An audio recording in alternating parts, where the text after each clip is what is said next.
Hi friends, Glenn పవల్ హీరోగా నటించిన the running man cinema ఈ మధ్య రిలీజ్ అయింది. ఈ సినిమా ఎలా ఉందో చూద్దాం. ఈ సినిమాకి కథ అందించింది స్టీఫెన్ కింగ్. అతను రాసిన నవల ఆధారంగా హాలీవుడ్లో ఈ సినిమాని రెండోసారి తీశారు. ఈ సినిమాకి ఎడ్గార్ రైట్ దర్శకత్వం వహించారు. ఈ సినిమా కథ ఏంటో ఇప్పుడు చూద్దాం.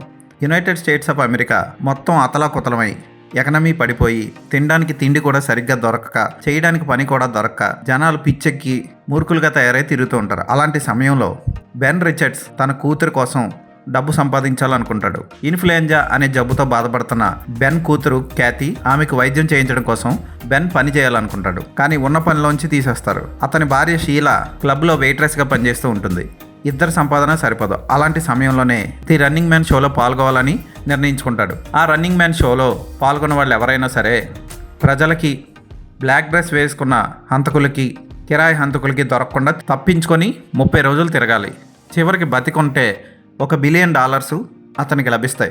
గెలిచిన వాళ్ళు ఆ $1 బిలియన్ డబ్బులతో హ్యాపీగా తమ లైఫ్ని ఎంజాయ్ చేయొచ్చు. అయితే కంటెస్టెంట్స్ పాల్గొన్నప్పుడు ఎవరికైనా దొరికిపోతే వాళ్ళు ఆచూకీ చెప్పినా, వాళ్ళు పట్టించినా వాళ్ళకి డబ్బులు ఇస్తూ ఉంటారు సాధారణ ప్రజలకి షో నిర్వాహకులు. అయితే హీరో పరిగెత్తుకొని గెటప్ మార్చుకొని చాలా కష్టాలు పడుతూ చివరికి స్వరంగంలో దాక్కుంటూ మొత్తానికి ఎలాగైతే తప్పించుకొని తిరుగుతాడు. అయితే షోని నిర్వహించే వ్యక్తి హీరో కంటే దారుణమైన ఆలోచనలతో హీరోని ఎలాగైనా సరే ఓడిపోయేలా చేయడానికి నానా ఎత్తులు వేస్తాడు. ఆ ఎత్తులేంటి, చివరికి బెన్ రిచర్డ్ గెలిచాడా లేదా అన్నది సినిమా చూసి తెలుసుకోవాలి. The running man Glenn Powell Ben Richards పాత్రలో సూపర్గా చేశాడు. అతని పాత్ర ఫస్ట్ నుంచి లాస్ట్ వరకు ఎమోషనల్గా పరిగెడుతూనే ఉంటుంది. పేరుకు తగ్గట్టు ఆ పాత్ర కూడా అలాగే డిజైన్ చేశారు. హోటల్లో తీసిన యాక్షన్ సన్నివేశం కానీ, క్లైమాక్స్లో ప్లేన్ మీద చేసిన యాక్షన్ సన్నివేశం కానీ అదిరిపోతాయి. అయితే ఎక్కువగా ప్లాన్లు వేస్తూ మాట్లాడుతూ ఉంటారు సినిమాలో.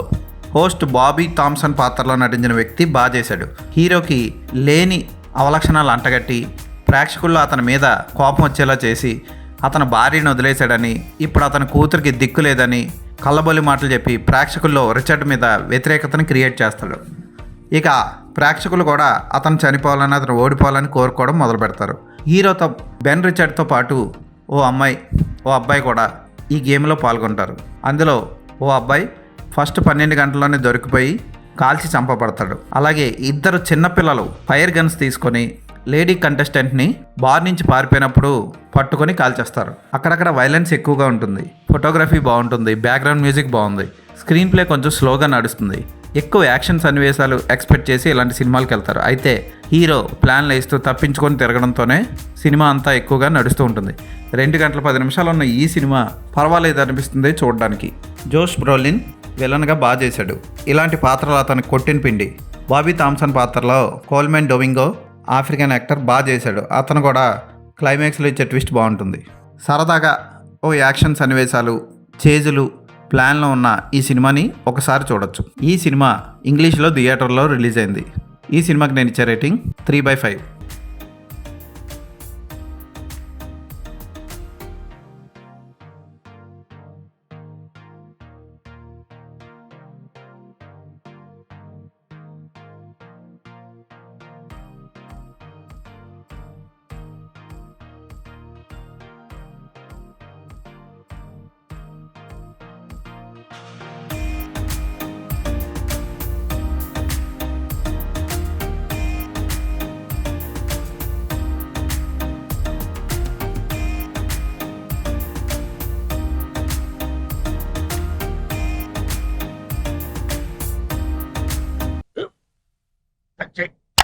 మన స్కూల్ బెంచ్ లాగా ఎంత గట్టిగా ఉందోరా.